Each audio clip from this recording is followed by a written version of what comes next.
Salam sehat. Kita bahas kali ini tentang gangguan kejiwaan penyimpangan seksual. Jadi penyimpangan seksual itu masuk kategori gangguan jiwa.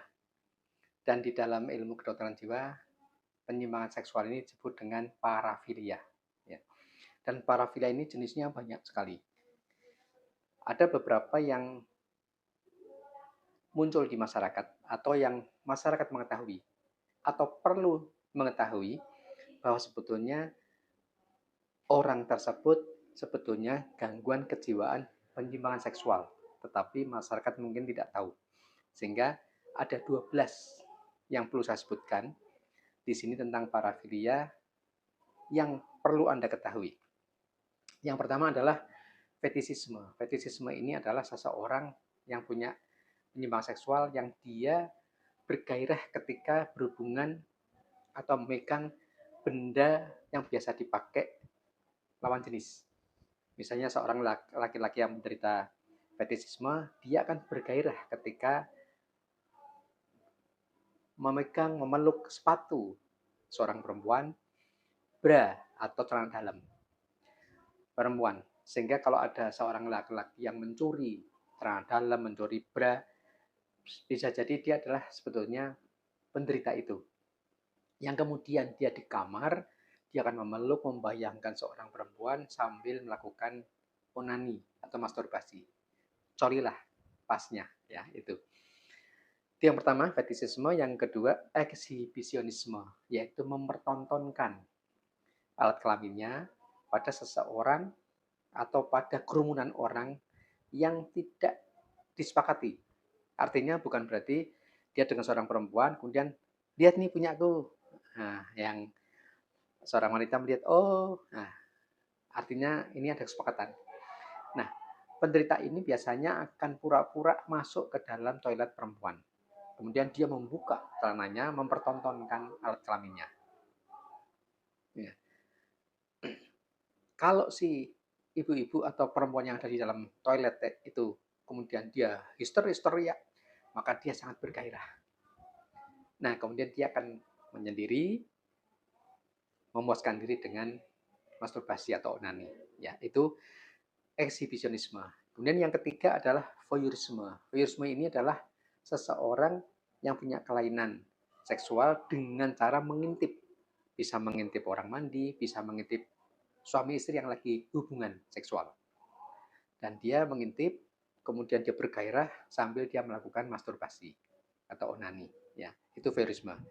Yang keempat adalah frotteurisme. Frotteurisme ini dia akan bergairah kalau menggesek-gesekkan alat kelaminnya pada lawan jenisnya.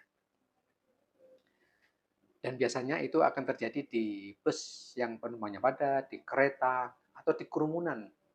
Ada sebuah acara, misalnya ada konser musik atau apa, dia berdesak-desakan, nah ini kesempatan, dia akan menggesek-gesekkan. Bagi seorang perempuan atau orang di sekitarnya akan dianggap ini melakukan sebuah pelecehan. Tapi sebetulnya dia menderita gangguan kejiwaan penyimpangan seksual itu. Ya, dengan dia menggesek-gesekkan, dia bergairah. Nah, kemudian dia akan lari ke tempat tersembunyi, dia memuaskan diri dengan onani.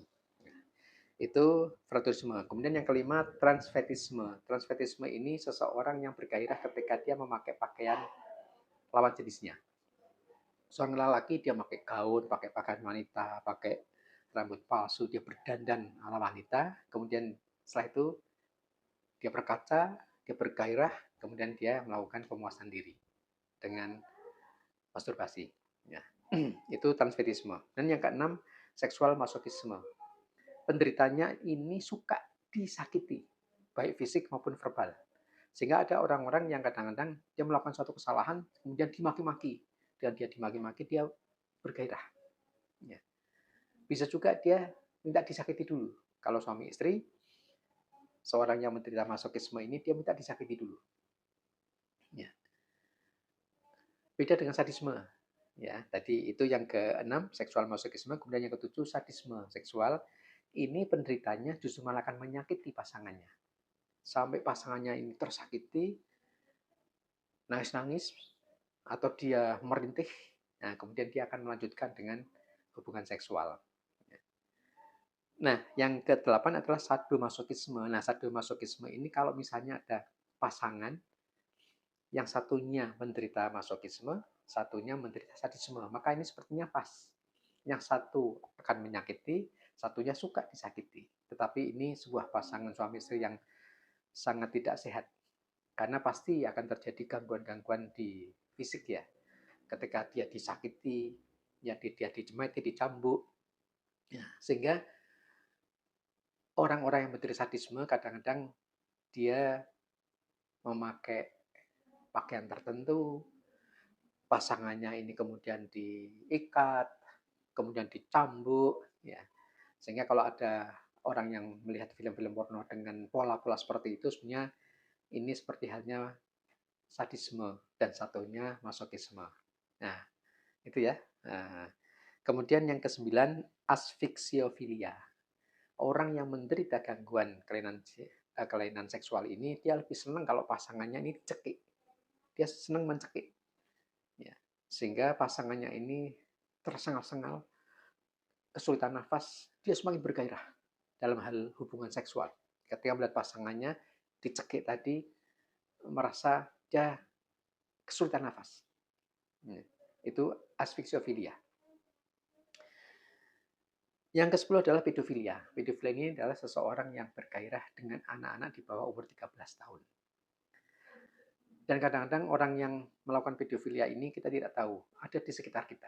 Ada seseorang yang sangat baik dengan anak-anak, suka memberi, ternyata dia adalah penderita pedofilia.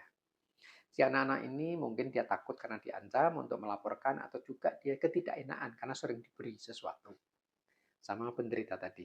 Ya, itu namanya pedofilia. Kemudian yang ke-11 adalah nekrofilia. Nekrofilia ini seorang penderita penyimpangan seksual yang dia suka dengan wanita yang sudah meninggal, dengan jasad, dengan mayat. Ya, biasanya penderita ini dia lebih senang bekerja di kamar mayat. Jadi sekalipun tidak banyak penderita ini, tapi kita perlu hati-hati karena seseorang yang kemudian harus di rumah sakit masuk di kamar mayat. Kalau ketemu dan penderita ini maka bisa diperkosa. Ya, itu.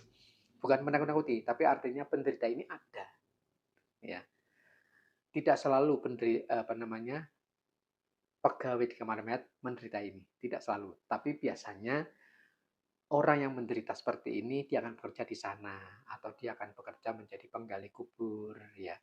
Yang dia bisa saja suatu ketika mencuri jenazah yang perempuan, dilakukan hubungan itu kemudian dikembalikan lagi, ya. Dan yang ke-12 adalah zoofilia, seorang penderita gangguan kelainan seksual yang dia suka dengan binatang.